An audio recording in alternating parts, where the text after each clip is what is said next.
So, strictly from within the rules of the game, nothing is broken. But that doesn't seem to be the end of the story. It seems like, well, you can follow the rules and still do a bad thing. So the book opens up with the World of Warcraft funeral raid.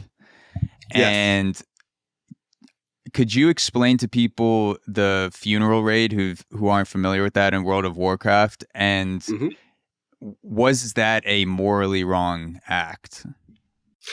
Yeah, that's okay. So this is ages ago now. It was 2006.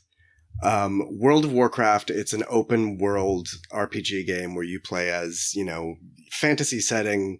You get to be an elf or a, human or ogre or whatever you want to be. And, you travel the countryside, killing dragons and stuff.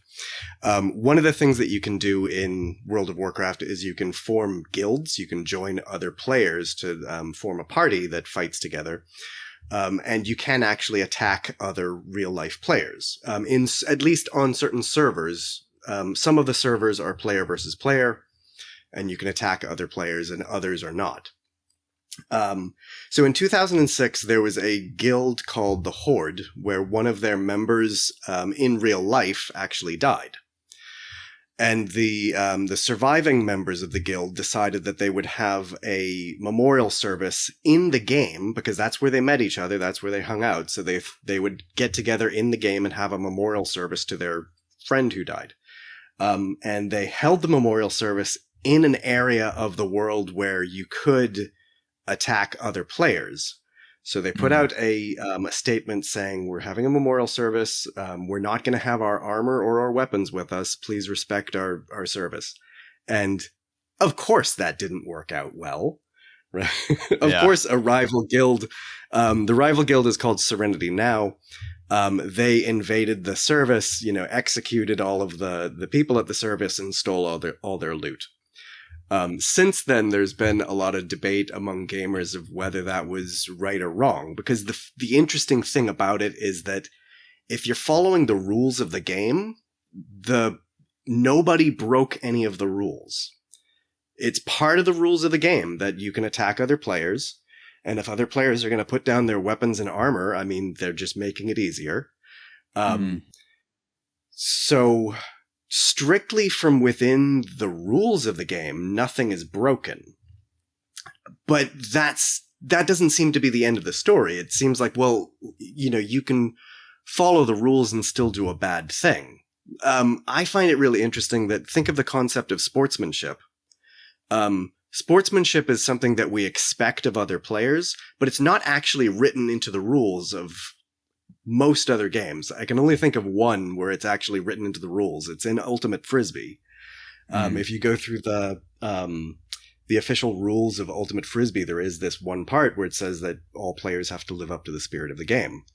It's funny that it's Ultimate Frisbee. Like Frisbee was the sport that was getting so out of hand that they just like so many atrocious acts going on in Ultimate Frisbee that they finally said, this is crossing the line. We need to put in a sportsmanship clause. Exactly. Too many wild elbows or something. Yeah. I don't know. So sportsmanship isn't actually written into the rules of anything, and it's not written into the code of any video game either. If I play World of Warcraft with my brother, and my brother likes to bully me, and in the game he specifically likes to target me and kick the hell out of my character all the time, he's not breaking any rule of the game. What he is doing is he's real life bullying me. He's he's still being a jerk to me. I should full disclosure, my brother does not play World of Warcraft. He's not a jerk. He's okay. Got it. Yeah, there you go. But in that case, the idea that they did something wrong, that Serenity Now did something wrong when they invaded the funeral, the memorial service, it seems to be more of a visceral feeling that was an unjustified act. That you didn't break the rules, and what you did was no more or less gory than anything else that we see in the game. But there's something kind of sleazy about attacking an unarmed player, even though you can get away with it, right? There seems to be something sleazy about that. And like, imagine if that happened in real life. Imagine if there's an ongoing, real life conflict where one side, announces we're going to hold a memorial service to bury our dead, and the other side attacks the memorial service. Like, I'm not sure, but I think that would be a war crime. Yeah, and my brain actually went to sports too, because I played baseball for over 15 years, and cool.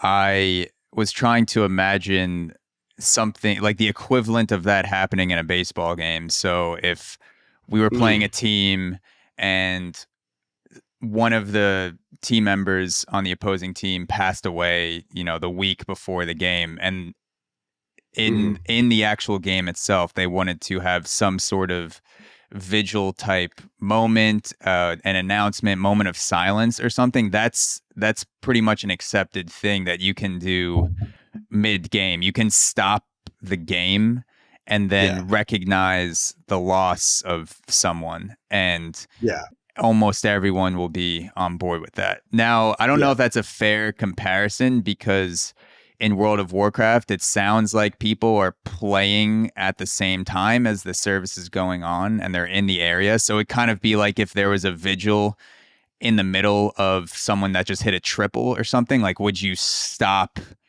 the game and say, you know what, we'll let this person score, maybe they'll have an inside the park home run instead of a triple, because we just stopped playing for 30 seconds and recognize this person. I don't know which one is the more fair comparison, but in terms of stopping the game completely, so like essentially you're outside the code of baseball, whatever that is, you're not mid game, then that's perfectly acceptable to me. I don't know what the comparison would be. If it would be like you step up to the plate and you hit a triple, and just at that moment the catcher has a heart attack, but you insist on running to home now because the catcher can't stop you.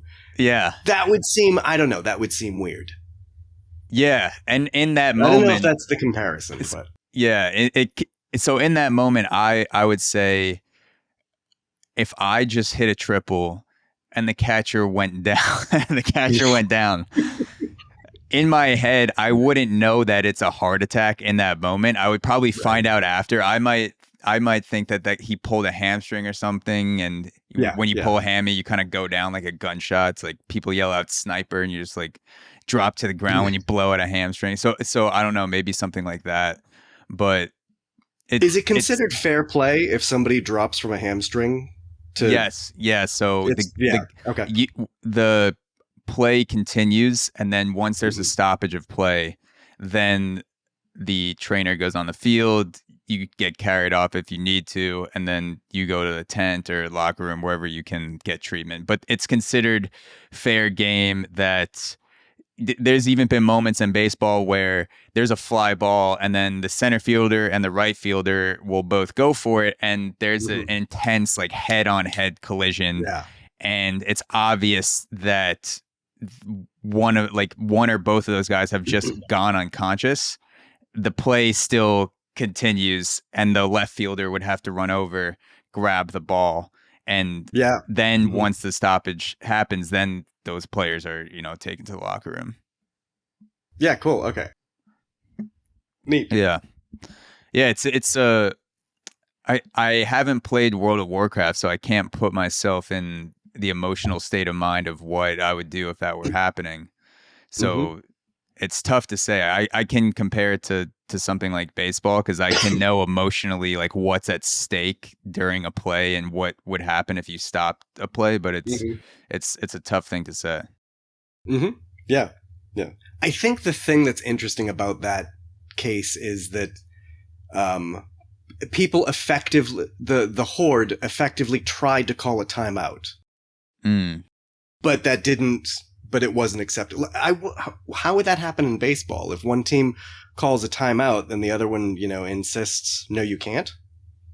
Could they just steamroll you and keep playing? You're given a certain number of timeouts. So in baseball, I believe now it's one before the seventh inning and maybe one after, but I know you're at least given one timeout. Same thing in a lot of other sports. You come in knowing that you can stop play for 30 seconds or 60 seconds. So, but if there's no rule in the game that says that you can call a timeout, then the other players wouldn't, I guess, have to abide by that timeout call. It would just be on them whether they want to honor it or not. I guess the difference with World of Warcraft is that there is no referee to enforce any of this stuff. Right. And that's going back to Ultimate Frisbee. Ultimate Frisbee is interesting because they don't have referees either. It's the players are supposed to take charge refereeing their own match while they're playing, which I think is the reason why sportsmanship is built into the rules. Okay. Yeah. The other side of my brain kicks in, the more competitive side, where if someone stopped play and it wasn't embedded in the rules, I wouldn't honor it because I wouldn't want that to become the norm, that if someone asks for a play stoppage, whatever it is, even if it's it's a really sensitive thing like someone passing away, the other side of me says, all right, if this is allowed to happen and the other team can call stoppage right when I hit a triple, like at a pivotal point in the game, will this incentivize players to call for a stoppage for bogus reasons in the future if it's helping them win the game? Yes, exactly. Right. So is it my duty to raid this funeral to keep the honor of the game alive? Yeah, exactly.